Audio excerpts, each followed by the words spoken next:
ఆమె కీర్తి ప్రదర్శనలో ఆమెకి జ్ఞాపకం చేశాడు, నువ్వు సామాన్య స్త్రీవి కాదు, ముందర రాముడి కన్నా ముందర సీతాదేవిని పొగడాలి. ఆవిడ గతాన్ని ఆవిడ జ్ఞాపకం చేయాలి.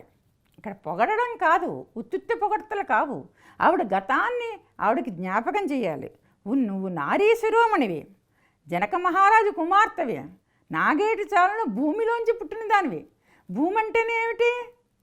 కష్టాలని అనుభవించింది. తర్వాత భూదేవంత ఓర్పు అంటారు. సో అంత ఓర్పు గలిదానివి నువ్వు, అందుకని నన్ను కూడా ఒకసారి చూడు, జననివి అని చెప్పేసేసి ఆవిడ్ని ప్రార్థించాడు. ఇన్ని విధాలుగా చెప్పినా కూడా ఆవిడ పాపం అమాయకురాలు. మనకు తెలిసిందే కదా సీతమ్మ ఎంత అమాయకురాలు. ముగ్ధ, కల్లా కాపడం తెలియదు ఆవిడకి. ఎప్పుడు పడితే మన ఇంట్లో కూడా చూడండి, ఎప్పుడు పడితే అప్పుడు. అందుకే మనం చెప్తూ ఉంటాం, సమయం సందర్భం చూసుకొని ఏదైనా చెప్పాలి, కానీ ఎప్పుడు పడితే అప్పుడు చెప్తే పనులు అవుతాయి ఏమిటి? ఉండండి కాస్త, ఆయన అప్పుడు అక్కడికి వస్తారు, ఆ ఊరు వస్తారు, ఆ ఊరు వచ్చినప్పుడు నేను మా ఇంటికి తీసుకెళ్ళి భోజనం పెట్టి అని ఇలా చెప్తూ ఉంటాం కదా మనం.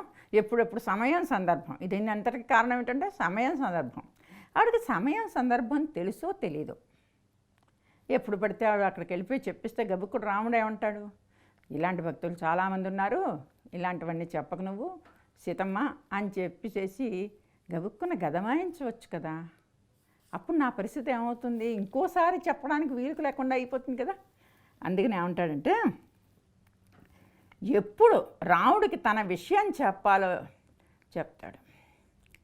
ఒక్కసారి భక్తులందరూ కూడా ఉలిక్కిపడ్డారు. ఏమిటిది, ఏమిటి స్వతంత్రం ఏమిటి, రామదాసుకి ఇంత స్వతంత్రమా? పక్కన చేరి చెక్కిలినో కూచు చక్కగా మరుకేళి సోక్కి యుండెడి వేళ. ఆయన ప్రేమగా నీ దగ్గరికి వస్తారు కదమ్మా రాత్రిపూట, నీ దగ్గరికి వచ్చి నీతో మంచి మంచి కబుర్లు చెప్తూ ఉంటాడు. ఎందుకని? శృంగారపరంగా నువ్వు శృంగార దేవతవి. ఆయన వచ్చి నీతో ఏదో సరసల్లాపాలు ఆడుతూ ఉంటాడు. ఆయన ఆలోచన విధానం నీకు చాలా సన్నిహితంగా ఉంటుంది. ఆ సమయంలో నా విషయం చెప్పు. ఇది ఎంత ఒళ్ళంతా పులకించిపోయే సమయం అన్నమాట. ఎవరికైనా అంత ధైర్యం ఉంటుందా? ఉండండి, ఆయన పడుకుని ఉన్నారు, తర్వాత చెప్తాం లేండి, ఆయనకి నిద్రాభంగం అవుతుంది అంటాం మనం పెద్ద పెద్ద దేవుళ్ళని కూడా. కానీ ఇక్కడ రామదాసు ఎంత స్వతంత్రం తీసుకున్నాడంటే, అమ్మా ఆయన స్వతంత్రంగా శృంగారకేళిలో నీ దగ్గరకు వచ్చి నీ దగ్గర కూర్చున్నప్పుడు ఈ రామదాస్ అనేవాడు ఉన్నాడని చెప్పు, వాడు అక్కడ ఏకాకిగా పడి ఏడుస్తున్నాడని చెప్పు, నీ మాట వింటాడు అని చెప్పేసి చెప్తాడు. ఇంత ధైర్యం, ఇంత నమ్మకం ఎవరికి కూడా ఉండదు. భక్తి సాహిత్యంలో చాలామంది పొగిడిన వాళ్ళు ఉన్నారు, కానీ ఇంత చనువు, ఇంత స్వతంత్రం తీసుకున్న కవి రామదాసులా ఇంకొకటి కనిపించడు. ఒకసారి అయిపోయింది చెప్పడం, పక్కన చేరి చెక్కిలి నొక్కుచూ చక్కగా మరుకేళి సొక్కియుండెడి వేళ. ఈ చెక్కిల మీద చెయ్యి వేస్తూ ఉంటాడు ఆయన చక్కగా. ఇంకా మీరు శృంగారకేళిలో తేలుతూ ఉంటారు, అప్పుడు ఒక్కసారి నా పేరు చెప్పు అని చెప్పేసి చెప్తాడు. సరే అయిపోయింది. అప్పటికి మొదటిసారి చెప్పినప్పుడు పని అయిపోతుందా వెంటనే? కాదు. అందుకని చెప్పేసి మళ్ళీ ఆ కీర్తనలోనే ఇంకోసారి ఎప్పుడు చెప్పాలో చెప్తాడు. లోకాంతరంగుడు శ్రీకాంతుడు నిన్ను కూడి ఏకాంతమున ఏకశయ్యనున్న వేళ. లోకానికందరికీ దేవుడతం. ఆ శ్రీకాంతుడు నిన్ను కూడి ఏకాంతంలో ఏకశయ్య మీద, ఒకే మంచం మీద మీరిద్దరూ ఆనందంగా కబుర్లు చెప్పుకుంటున్నప్పుడు ఒక్కసారి నా మాట వినిపించు, ఒక్కసారి వినిపించు. ఎందుకంటే నా దుఃఖాన్ని నువ్వు మాతృమూర్తివి, నువ్వు తల్లివి, నీకు తెలుసు నా దుఃఖం, అందుకని నువ్వు తప్పితే ఎవరు చెప్పలేరు అని రామదాసు చెప్పాడు. కానీ ఆ సందర్భాన్ని చూసినప్పుడు కవులందరూ కూడా ఆశ్చర్యపోయారు. ఇంత స్వతంత్రమా ఒక కవికి? ఒక వాగ్గేయకారుడికి ఇంత స్వతంత్రమా? ఎప్పుడు పడితే అప్పుడు అతను దేవుడి దగ్గర శ్రీరామచంద్రుడి దగ్గరికి చేరుకోగలడా అని ఆశ్చర్యం వేసిందనమాట వీళ్ళకి. అద్రిజ వినూతుడు భద్రగిరీసుడు నిద్ర మేల్కొను వేళ నెలతరో బోధించి. ఇది మూడోసారి. సరే అయిపోయింది, మీరిద్దరూ ఏదో సరసల్లాపాలు ఆడుకున్నారు.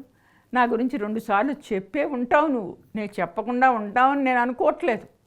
కానీ నిద్ర లేచాక ఒక్కసారి మళ్ళీ చెప్పు. ఎందుకు అంటే రాత్రంతా మీరిద్దరు కూడా అన్యోన్యమైన శృంగారకేళిలో ఉండి ఎంతో ఆనందించి ఉంటారు కదా. నువ్వు ఆయనకి పరమ సౌందర్య దేవతవి, నీ వల్ల పరమాద్భుతమైన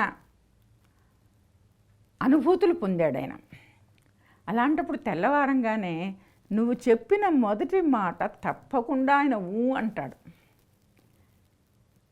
సాధారణంగా తెల్లవారంగానే ఎవరిని కూడా మనం కాదనడానికి ఇష్టపడం. అలాంటిది శ్రీరామచంద్ర ప్రభువులు తెల్లవారంగానే చూడండి, రాత్రి చెప్పాను మీకు ఒకసారి, పొద్దున్నే మళ్ళీ ఇంకొకసారి చెప్తున్నాను.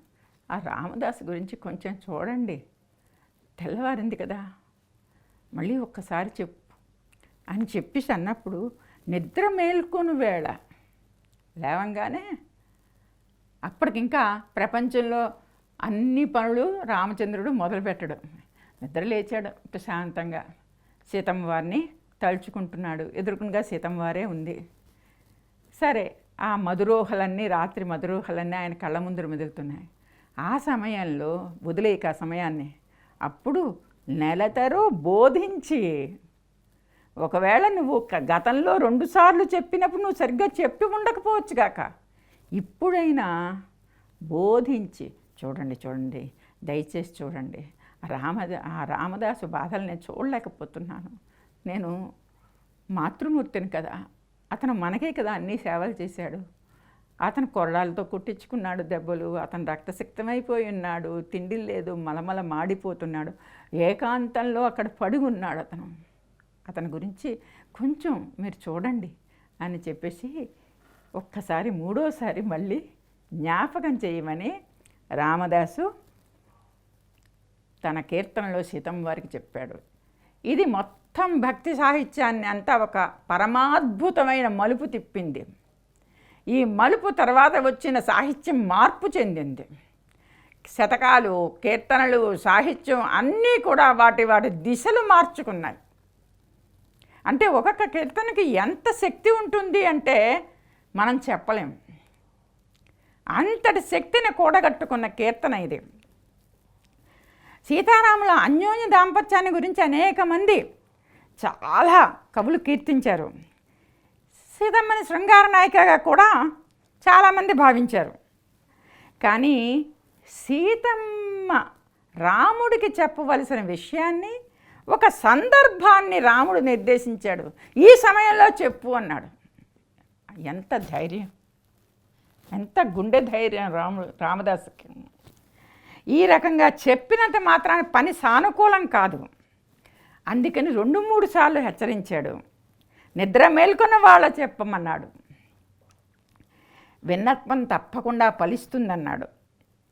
భక్త త్రాణపరాయణుడు కాబట్టి తప్పకుండా నాకు మేలు కుదురుతుంది అనుకున్నాడు. ముచ్చటగా ఈ సీతమ్మ వారు చేసిన రాయబారం ఫలించిందని చెప్పాలి. ఎలా ఫలించింది అని చెప్పాలంటే, రామదాసుకి కొంతకాలానికి అతను చెర నుంచి బయటకు వచ్చాడు. రామదాసు భక్తిని శంకించవలసిన అవసరం లేదు ఇక్కడ. పని సానుకూలం తెలిసిన, లౌక్యం తెలిసిన వ్యక్తిగానే ఇక్కడ మనం రామదాసుని భావించాలి. బహుశా ఆమెకి చేసిన విన్నపం వల్ల పని సానుకూలమైందన్న తృప్తి రామదాసు కన్నా రాముని భక్తులకు ఎక్కువ అధికమైంది. చూసావా, రామదాసు గారు చెప్పిన మాట విన్నాడు కదా, మనకు కూడా వింటాడు అని ఒక దేవుడి మీద ఒక విశ్వాసం, భక్తి, నమ్మకం ఇవన్నీ కూడా కుదురుకున్నాయి. ఏదైనా ఒక భక్తి సాహిత్యాన్ని ఒక కుదిపి రసజగత్తులోనికి నడిపిన వాడు మాత్రం భక్త రామదాస్. భక్తి సాహిత్యం నిలిచి ఉన్నంతకాలం ఈ కీర్తన నిలిచి ఉంటుంది. సీతమ్మకు హృదయంలో చోటిచ్చాడు. తన కవిత్వంలో భాగం ఇచ్చాడు.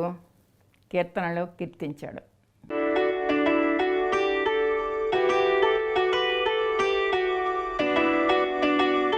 స్వతంత్ర భక్తి యూట్యూబ్ ఛానల్ ని సపోర్ట్ చేయండి. మీకు ఈ వీడియో నచ్చితే లైక్ చేయండి, మీ స్నేహితులకు శ్రేయోభిలాషులకు షేర్ చేయండి, మీ అభిప్రాయాలను కామెంట్ చేయండి, సబ్స్క్రైబ్ చేయడం మాత్రం మర్చిపోకండి. మరిన్ని వీడియోల కోసం బెల్ సింబల్ ని ప్రెస్ చేయండి. స్వతంత్ర భక్తి ఛానల్ ప్రేక్షకులకు ధన్యవాదాలు. స్వతంత్ర భక్తి YouTube channel, please like, share and subscribe.